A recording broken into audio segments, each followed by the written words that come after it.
Nič več ni tako, kot se zdi. In celo preproste izjave prinašajo globjo skrivnost, ki jo bomo morali danes razvozlati. Kot je verjetno jasno, govorim o iranskem dogovoru, približno junija 2026. Mislil sem, da vem, kaj naj naredim, ko sem slišal za njegovo objavo. Seveda, zdi se, kot da smo bili tukaj že 67krat prej, vendar me tokrat zagotavljajo, da je resnično. Tretje osebe kažejo na to in v petek bo potekala slovesnost podpisa. V vsakem primeru bi si lahko preprosto ogledali pogoje in naredili zgodnjo retrospektivo vojne ter ugotovili, kje se nahajajo politični in vojaški položaji ZDA za naslednjih nekaj let. Tako preprosto je. No, sličica za ta video je rekla: kaj je v dogovoru? Morda ste to prebrali kot vprašanje, na katerega bo ta video odgovoril. Ampak ne, to je tekoče vprašanje. In to je pravzaprav bolj zanimiva točka. Zato moramo danes večino časa posvetiti razčlenjevanju drame, ki to obdaja, ob tem pa še razpravi o tem, kako zagotoviti spoštovanje kakršnegakoli dogovora, ki nastane, skupaj z zmerno količino črt na zemljevidih. Trump je v nedeljo, pozno popoldne, v objavi na Truth Socialu napovedal, da je bil dosežen dogovor, pri čemer so bile podrobnosti omejene na prost prehod skozi Hormuško ožino in konec ameriške blokade. Dodatnih podrobnosti ni bilo, saj je bil Trump nato zaposlen z borbo v kletki na travniku Bele hiše, nato pa je takoj odpotoval na vrh G7 v Franciji. Ni dvoma, da bo iranska politika tam prevladovala v razpravah. Za dodatne podrobnosti moramo malo bolj pobrskati. Približno 1 uro pred Trumpovo objavo so iranski državni mediji objavili članek, v katerem so razpravljali o 14-točkovnem načrtu. Angleški mediji so to povzeli in obravnavali kot iransko različico dogovora, kar verjetno ni prava razlaga, razen če te besede vzamete dobesedno. Iranska različica dogovora, namesto da bi Iran opisoval, kaj je v dogovoru. Zveni kot tipična objava iz zadnjih, recimo, 2 mesecev. Veliko je govora o tem, kaj si Iran želi, vendar ni nobene trditve, da je to dejanski dogovor, ki sta ga strani sklenili. Naj to služi kot splošni opomnik, da kadarkoli na družbenih omrežjih vidite novico, ki trdi, da je vir X rekel Z, vendar dejansko ne poveže na vir X, bi morda morali poiskati izvirni članek in se prepričati, da so res rekli Z. No, ta korak sem naredil namesto vas. In za kar je to vredno, tukaj so glavne točke iz iranskega medijskega vira. Prva točka. Iran in Oman imata pravico pobirati pristojbine v zameno za zagotavljanje, citiram, varnosti, navigacije in varnostnih storitev vzdolž ožine in to bo, citiram, ostalo nespremenjeno v okviru kakršnegakoli nadaljnjega dogovora. Upoštevajte, da to že nasprotuje ameriški različici dogovora, kar bi moralo vzbuditi nekaj rdečih zastavic. Druga točka. Vojna se bo končala na vseh frontah, vključno z Izraelom in Libanonom, Združene države pa bodo zagotovile, da bo Izrael to tudi spoštoval. Izrael je na to že rekel ne, hvala, tako da veliko sreče s tem, da bi kaj od tega ostalo v veljavi. Kot ste verjetno že opazili, zaradi tega, koliko je to izkrivilo ameriško politično okolje, ima Bela hiša pomembne vzvode, s katerimi lahko prisili Izrael, da konča vojno v Libanonu, predvsem z umikom ameriške vojaške pomoči. Ni jasno, ali Trump to želi storiti, čeprav poročila nakazujejo, da mu gre Netanjahu tudi na živce. Tretja točka. Ameriška blokada se mora končati v 30 dneh. Hurra, končno nekaj doslednega med obema strankama. Četrta točka. Predlaga se sklad za razvoj in obnovo v višini $300 milijard. Nekaj takega se lahko res zgodi, čeprav si je težko predstavljati, da bi denar prišel od koderkoli drugje kot iz zamrznjenih iranskih sredstev. V bistvu bi to sprostilo iranski denar, ki je sicer ujet na nekem računu v zahodni državi. Če to drži, bo Iran to zagotovo opisal kot plačila reparacij. Ampak mislim, da je razumevanje, od kod točno prihaja denar, pomemben del zgodbe. Prav tako iranski državni mediji ob opisovanju splošne sprostitve zamrznjenih sredstev pravijo, da Iran to šteje za enega najpomembnejših dosežkov prve faze in ostaja zavezan, da to zagotovi. Naj poudarim tisto končno točko iz citata. Ostaja zavezan, da to zagotovi. Kot na primer, to ni dogovor, ki bi dejansko že veljal, ampak pogajanja še vedno potekajo. Zato temu tudi ustrezno pristopite. Točka 5. Združene države so se zavezale, da bodo odpravile primarne sankcije proti Iranu. V redu. To jasno kaže, da domnevna iranska različica sporazuma nima občutka za politično realnost v Washingtonu. Zaradi česar sem še bolj skeptičen, da je iranski povzetek sporazuma točen in da to ni le iranski politik, ki poskuša in mu uspeva pritegniti pozornost medijev. Ena od stvari, nad katerimi se je Iran pritoževal pri skupnem celovitem akcijskem načrtu leta 2015, je bila ta, da je dogovor privedel le do tega, da je Obama izdal začasne sankcije. Izjeme. In sicer izjeme glede sekundarnih sankcij, ki so bile usmerjene proti kupcem iranskih izdelkov. Iran trdi, da se bodo primarne sankcije končale, kar pomeni sankcije neposredno proti Iranu. In prav tako nakazuje, da bodo sankcije popolnoma odpravljene, ne pa le začasno omiljene prek izjem pri sankcijah. Zdaj se morda sprašujete, kako se lahko sankcije dejansko končajo. No, odgovor na kratki rok je le z zakonom, ki ga sprejme kongres. Zato se morda sprašujete, kaj si kongres misli o tej temi. Vesel sem, da ste vprašali. Decembra 2016 je kongres podaljšal zakon o sankcijah proti Iranu za 10 let s 419 glasovi za in enim proti v predstavniškem domu ter z 99 glasovi za in nobenim proti v senatu. Obama je pustil, da je zakon 10 dni ležal na njegovi mizi, ne da bi ukrepal, s čimer je omogočil, da je zakon postal veljaven brez potrebe, da bi moral kongres zapravljati čas za uradno razveljavitev predsedniškega veta. O celotni zadevi glede sankcij bom govoril še enkrat čez minuto, vendar Trump ne more obljubiti tistega, kar Iran pravi, da je na mizi.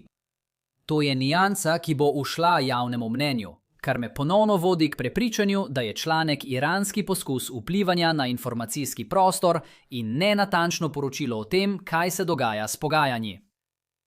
6. točka. Nadaljnja pogajanja glede iranskega jedrskega programa so omejena na visoko obogateni uran. Ali vsaj to je prva stvar, ki jo omenja. Nekaj odstavkov kasneje pa tudi piše, da se Iran zavezuje, da ne bo izdelal jedrskega orožja. Nadzor nad visoko obogatenim uranom naj bi sicer pomenil tudi drugo, vendar mislim, da je to vredno omeniti. Rešiti je treba vprašanje, kaj storiti z iransko zalogo 60% obogatenega urana, za katero iranski mediji pravijo, da bo o njej odločala, citiram, formula, ki jo je predlagal Teheran. Če vam ta stavek ni bil jasen, torej, da je treba vprašanje rešiti, vendar Teheran sam odloča, kaj želi storiti, potem niste edini. Kakorkoli, celoten okvir prihodnih pogajanj pomeni, da bi morali nehati govoriti o tem kot o dogovoru in namesto tega pogovor preusmeriti na prihodnja pogajanja. Če se res dogaja kaj takega, kot namigujejo Trump ali iranski mediji, bi to lahko pomenilo izboljšanje trenutnega stanja, še posebej za naftne trge. Ni dvoma, da bodo potrošniki po vsem svetu cenili bolj neoviran pretok nafte. A to komajda lahko imenujemo dogovor v smislu, kot je bil oglaševan. Tudi iranski mediji so opazili, da je omilitev sankcij iz prejšnje točke pogojena z dosego dogovora tukaj. Torej, veliko sreče pri tem. Točka 7. Združene države bodo v 30 dneh umaknile ameriške sile z območij okoli iranskih meja. To je določba, ki je dovolj nejasna, da nima pravega pomena. Ali bodo Združene države umaknile del svojih pomorskih sil iz regije? Seveda, tja so jih napotili z namenom bojevanja v vojni. Ko se bo konflikt umiril, ni razloga, da bi vsi ostali tam. In mislim, da državni sekretar meni, da je Kuba v tem letnem času prijetna. Toda Združene države imajo absurdno količino vojaške infrastrukture in baz po vsej regiji. Ni nobene možnosti, da bi Bela hiša razgradila svojo sposobnost projiciranja moči tam. Torej, domnevam, da je trditev, da se morajo ameriške sile umakniti z območij okoli Irana v 30 dneh, tehnično morda točna, vendar je dovolj nejasna, da lahko Iran to predstavi kot veliko zmago, čeprav se v resnici le vračamo na prejšnje stanje. In to ti prinese 7 točk. Ne vem, kako domnevni 14-točkovni načrt te točke razdeli na več delov, ali če obstajajo še kakšne dodatne določbe, ki niso omenjene. Recimo tiste, ki bi bile manj ugodne za Iran.